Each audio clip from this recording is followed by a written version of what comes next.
Pressure ڈالا جا رہا ہے. جو بھی گلگت بلتستان کے اندر جو ڈرامہ کیا گیا ہے, آپ یہ سوچیں کہ جو ممبرز کے اوپر انہوں نے پریشر ڈالا, ہمارے پاس تو نمبر پورے تھے, پہلے پارلیمنٹ کے اندر گھسنے نہیں دیا, اب اس کے بعد ایک ایک ممبر کے اوپر پریشر ڈالا ہے, وہی کرنے جا رہے ہیں جو کہ انہوں نے آزاد کشمیر میں کیا تھا. تو ایک طرف تو یہ ہو رہا ہے, اور اس کے باوجود ہم آج کیونکہ ہمارے ملک کو نقصان نہ ہو, ہم نے یہ فیصلہ کیا ہے کہ ہم اس اسٹینڈ بائی ایگریمنٹ کو بیکنگ دیتے ہیں تب تک جب تک الیکشن نہیں ہوتی. اب اس میں دو اور چیزیں تھیں. میں نے آئی ایم ایف کے جو امریکہ سے جو ہیڈ تھے, ان سے جو میں بات کر رہا تھا, ان کو میں نے ایک چیز سمجھائی کہ میں نے کہا جب تک اس ملک میں پولیٹیکل سٹیبلٹی نہیں آتی, سیاسی استحکام نہیں آتا, تو یہ جس طرح یہ ملک چل رہا ہے, یہ اب تھوڑی دیر اگر آپ 3 ارب دے بھی دیں گے اور 3 ارب ڈالر کی دینے میں تھوڑے سے اور ڈالرز بھی 5-6 ارب ڈالر اور بھی آ جائیں گے, تو یہ تو کینسر کا علاج ڈسپلن سے ہو رہا ہے.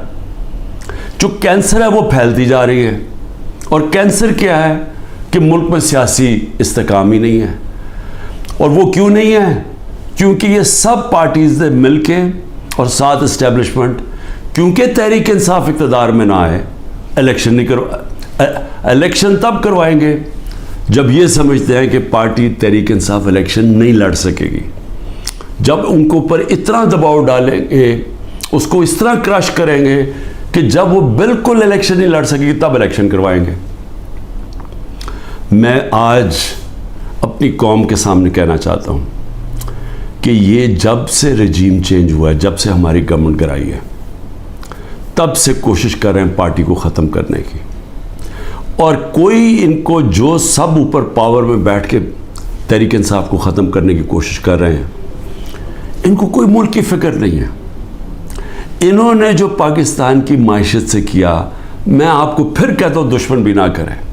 میڈیا کنٹرول کر لیا ہے, ایک کنٹرول میڈیا ایک بات کرتا جا رہا ہے کہ جو یہ تو پیچھے سے یہ تحریک انصاف کی وجہ سے ساری مشکلات آئی ہیں. پھر سے میں کہتا ہوں کہ ہر سال شائع ہوتا ہے اکنامک سروے آف پاکستان. ذرا اکنامک سروے آف پاکستان میں دیکھ تو لیں کہ بینکرپٹ گورنمنٹ 2018 میں ملی, اور کرونا کے باوجود کیسے اس 6% پاکستان کی معیشت آگے بڑھ رہی تھی, گروتھ ریٹ تھی. 2 آخری سالوں میں جو ایوریج تھی وہ 6% تھی. تو کتنی دفعہ پاکستان کی معیشت اتنی تیزی سے اوپر گئی ہے. انڈسٹری بڑھ رہی تھی, دولت میں اضافہ تھا, پر کیپٹا انکم بن رہی تھی, ٹیکس بڑھ رہے تھے, ایکسپورٹس بڑھ رہی تھیں, ریمیٹنسز بڑھ رہی تھیں. تو جب ایک ملک ترقی کر رہا تھا, اس گورنمنٹ کو گرا کے جس کو لے کے آئے ہیں, انہوں نے کیا ہے, انہوں نے ان کی جو پالیسیز تھیں, اور یہ ہمیشہ یہ ملک بینکرپٹ چھوڑ کے گئے ہیں. 99 میں بھی جب یہ نون لیگ گئی ملک بینکرپٹ تھا, 2018 میں بھی بینکرپٹ کر کے گئے, اور پھر آتے ساتھ ہی ایک اکانومی جو چل رہی تھی اس کو بینکرپٹ کر دیا. انہوں نے کیا انہوں نے پہلے بھی جب ایکسچینج ریٹ کو زبردستی روک دیا جب 2018 میں, تو ایکسپورٹس گر گئیں. انہوں نے روپے کو جب اوپر رکھا جو اس کی مارکیٹ ویلیو نہیں تھی, تو اسے ہوا کیا, امپورٹ سستی ہو گئی, ایکسپورٹس مہنگی ہو گئی, ایکسپورٹس گر گئی. جب ایکسپورٹس گریں, ڈالر کی جب 3 گنا زیادہ جب امپورٹس ہو جائیں ایکسپورٹس کی, تو وہ ملک کیسے آگے ترقی کر سکتا ہے. تو تب بھی انہوں نے یہی کیا. اس بار آتے ساتھ ہی انہوں نے یہ نون لیگ نے پھر وہ کیا, روک دیا اس کو روپے کو گرنے سے. لیکن مصنوعی طور پہ جب آپ روکتے ہیں, اس کا کیا ہوا کہ ریمیٹنسز گرنی شروع ہو گئی, ایکسپورٹس گرنی شروع ہو گئی. پھر را مٹیریلز جو امپورٹ کرتے ہیں ہم انڈسٹری کے لیے, اس کو بند کر دیا. انڈسٹری نیچے جانی شروع ہو گئی, ٹیکس کلیکشن نیچے جانی شروع ہو گئی. 3 ارب ڈالر کا ہمیں مل رہا ہے اس وقت آئی ایم ایف سے اسٹینڈ بائی ایگریمنٹ پہ جو پیسہ آئے گا. 7 ارب ڈالر صرف 1 سال میں پاکستان کو نقصان ہوا ہے ایکسپورٹس کی کمی میں اور ریمیٹنسز کی کمی میں. ریمیٹنسز کی کمی میں کیوں ہوا؟ کیونکہ اتنا فرق پڑ گیا مارکیٹ میں، روپیہ کی قدر کدھر چلی گئی اور آفیشیل کدھر تھی کہ لوگوں نے بینکوں کے تھرو پیسہ نہیں بھیجا، دوسری طرح پیسہ بھیجنا شروع کیا، ہمارا ریمیٹنسز کم ہو گئی اور ایکسپورٹس کم ہونی تھی. جب انڈسٹری کے اوپر انہوں نے را مٹیریل بند کر دیا، ایکسپورٹس کم ہو گئی. تو $7 ارب کا ایک سال میں کمی آئی ان کے دور میں، جبکہ $3 ارب کا ہم اب قرضہ لے رہے ہیں. قرضے بڑھتے جا رہے ہیں، آمدنی سکڑتی جا رہی ہے. کوئی ملک چل سکتا ہے ایسے؟ اور کتنی دیر چلے گا؟ اور پھر اوپر سے سیاسی استحکام ہی نہیں ہے. لوگ ملک چھوڑ کے جا رہے ہیں، ملک سے ڈالرز باہر جا رہے ہیں. جب پروفیشنلز بھی باہر جا رہے ہیں اور ڈالرز بھی باہر جا رہے ہیں تو آگے کیا رہے گا مستقبل پاکستان کا؟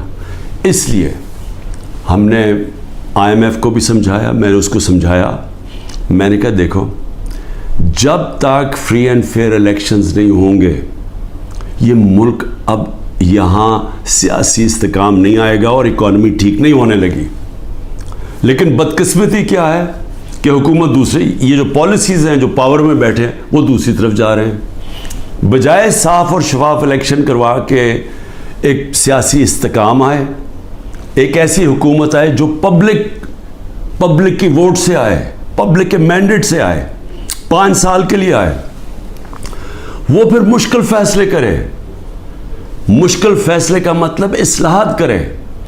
اصلاحات تب ہوتی ہیں ملک میں جب پبلک ایک گورنمنٹ کے ساتھ کھڑی ہو، اعتماد رکھیں گورنمنٹ میں، تب مشکل فیصلے ہوتے ہیں. جب وہ گورنمنٹ ان کو کہے کہ یہ ہم اس ملک میں سرجری کر رہے ہیں، یہ ہم اصلاحات کر رہے ہیں، آپ کو شروع میں تکلیف ہوگی لیکن بعد میں آپ کے حالات بہتر ہو جائیں گے.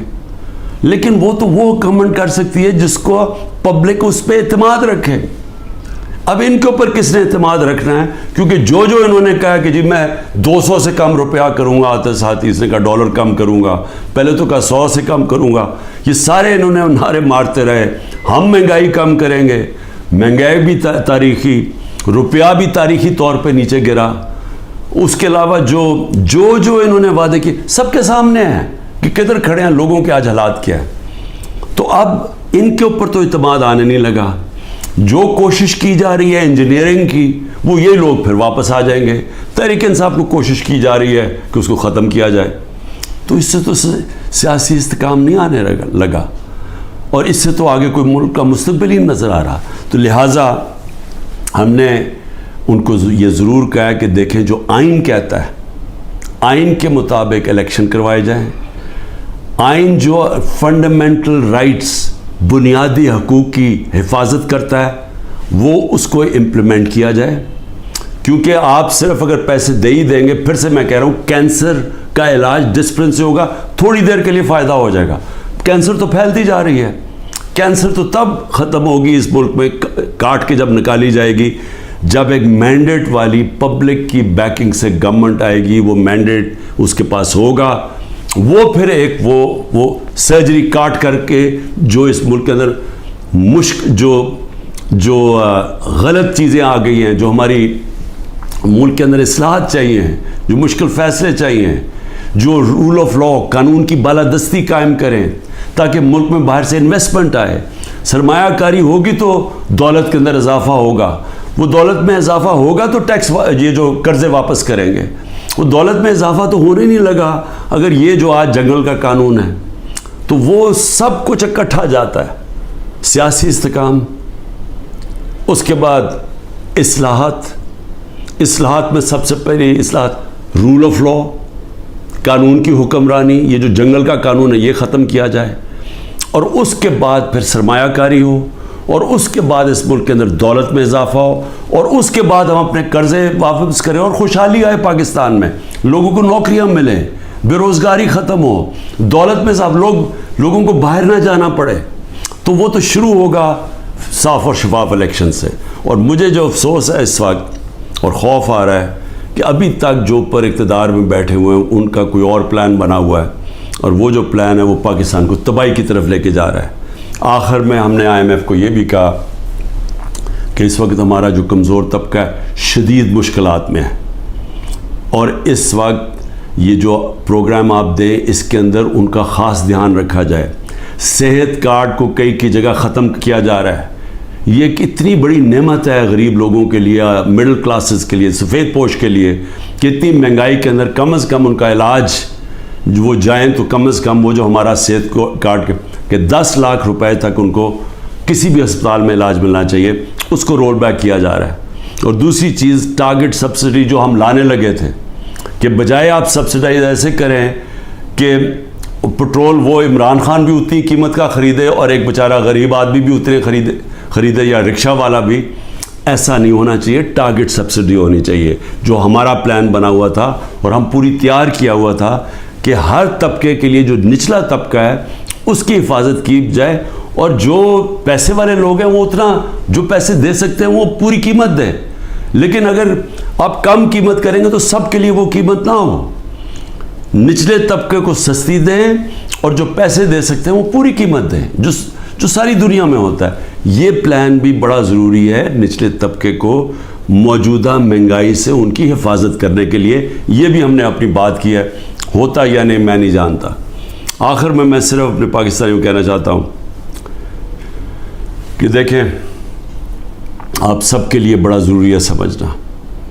آپ یاد رکھیں کہ اگر یہ پولیٹیکل انجینئرنگ کے تحت اسی طرح ایک فراڈلنٹ الیکشن سے, جس طرح کی یہ سندھ میں ابھی الیکشن کرواتے ہیں, اگر اس طرح کے الیکشن سے یہی لوگوں کو واپس لے کے آنا ہے اور ملک کی سب سے بڑی جماعت کو کونے پہ لگانا ہے, ختم کرنے کی جو کوشش کی جا رہی ہے, اس سے سب سے بڑا نقصان پاکستان کی عوام کو ہے. اور 14 مہینے میں جو نقصان ہو چکا ہے, یہ مزید اور زیادہ نقصان ہوگا. یہ برداشت کر سکتی ہے قوم یا نہیں؟ میرے خیال میں یہ نہیں کر سکتی. میرے خیال میں یہاں ایک ایسا حالات ہو جائیں گے جو سب کے ہاتھ سے باہر نکل جائیں گے, جیسے سری لنکا میں حالات ہو گئے تھے. اور عجیب چیز سن رہی ہے کہ سری لنکا کے آج ہمارے سے بہتر حالات ہو گئے ہیں.